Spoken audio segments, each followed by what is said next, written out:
Mr. Speaker, advisers advise, but ministers decide. And on that basis, can the minister explain why it was right for Morgan McSweeney to resign, but not right for the Prime Minister to resign? Morgan McSweeney might have provided the advice, but it was the Prime Minister who made the decision to appoint the best friend of the world's most notorious paedophile to be His Majesty's ambassador in Washington. And the PM did this despite knowing that Mandelson had stayed in Epstein's house while he was in jail for child prostitution. The problem is not the structures or the processes. The information was there. The warnings were there. The problem is that the Prime Minister had all of that before him and yet chose to ignore it. He cannot keep blaming others. He cannot blame the process. He must start taking personal responsibility. For the record of this government on standards is truly extraordinary. First, the Prime Minister was embroiled in the freebies scandal. £107,000 in gifts given to him since 2019 and a personal donor being given a Downing Street pass. Then, the Prime Minister was reprimanded by his own ethics advisor over the appointment of a non-disclosed Labour donor to be the football regulator. His Transport Secretary, an ex-cop, had to resign over misleading the police. His anti-corruption minister had to resign over corruption. His homelessness minister had to resign for making people homeless. And then his deputy prime minister, housing minister, had to resign over a £40,000 unpaid tax bill on her house. No wonder even the leader of the Scottish Labour Party now says that the PM must go. Mr. Sarwar says, and I quote, "There have been too many mistakes and he has no choice but to be honest about failure where I see it. He is right." Now let me turn to some specific questions. First, can the Minister confirm whether Peter Mandelson received a golden goodbye severance payment signed off by the government? Why has the government refused to answer this question since September? It's been reported that the golden goodbye was between £39,000 and £55,000, more than the average person earns in a year, Mr. Speaker. This is grotesque. And what steps is the government taking to retrieve this incredible payment for resigning in disgrace? It sounded from the Minister like he was saying he couldn't do it. I have to remind the Minister, at the moment at least, they are actually the government. They can take action. Second, will the government agree to a full investigation into Peter Mandelson's behaviour while he was our ambassador? On 27th of February, Mandelson arranged for the Prime Minister to meet Palantir, a client of Global Counsel, his own company. It was not recorded in the Prime Minister's register of meetings. It only emerged later.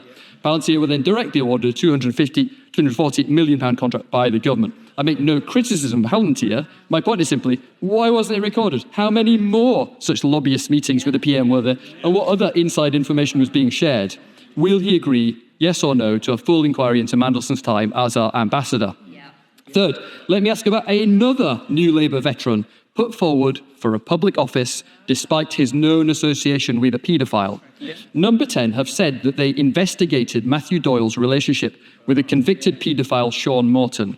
Number 10 gave Doyle, the PM's former Director of Communications, a peerage after purportedly examining this matter, but they have never clarified whether their relationship continued after Morton's conviction. If Doyle cut ties with Morton upon his conviction, why doesn't the government just say so? So I asked the Chief Secretary to clarify this, and will he agree to publish all the documents relating to that appointment? Fourth, the Chief Secretary told the House on the 2nd of February that a review of the decision to appoint Mandelson was underway. What form will it take? Will a statement be laid before Parliament? When? Will Mandelson be interviewed as part of that review? Will it include the potential involvement of hostile intelligence services? And finally, has the government substantively responded to the ISC's request for more resourcing so it can do its job properly in reviewing the papers that are about to be released? Mr. Speaker, no amount of process or fiddling about with procedures can compensate for a Prime Minister who lacked the judgment to act on information put before him. The Prime Minister was warned about Mandelson. He knew, but he decided it was a risk worth taking. And as the leader of the Scottish Labour Party pointed out today, it's not just the Mandelson affair. Time and time again, the Prime Minister gets it wrong, from the winter fuel payment to the family farm tax. And just like with the grooming gangs inquiry, the PM has once again put his own political interest ahead of the interests of victims. Mr. Speaker, at the start of his statement, the Minister says the PM's choices in this case go to the heart of who he is. And that is what we are worried about, Mr. Speaker. The PM's head of communications has resigned. The PM's chief of staff has resigned. The leader of the Scottish Labour Party says the Prime Minister should resign. Yeah. It seems like more and more people, even in the Labour Party, are now coming to the same conclusion as the public. This country deserves better. Minister Darren Jones. Thank you, Mr. Speaker. I'll remind the honourable gentleman that the public had their say at the last general election and elected a landslide Labour majority and put the party opposite into a historic defeat. And might I say that one of the reasons, in my view, Mr. Speaker, that the public booted that lot out of office was because of the repeated failings in standards and ethics. From the PPE contracts to dodgy friends to lying to Parliament to the sex misconduct scandals. And he says to me, why is it the ministers that have breached the code have resigned? Because we fixed the system. The reason we have an independent ethics advisor who can't be directed by the Prime Minister, as was the case under the previous party, is because it is independent. And when ministers have been found to break the code, they have gone because that should be the consequence for doing so.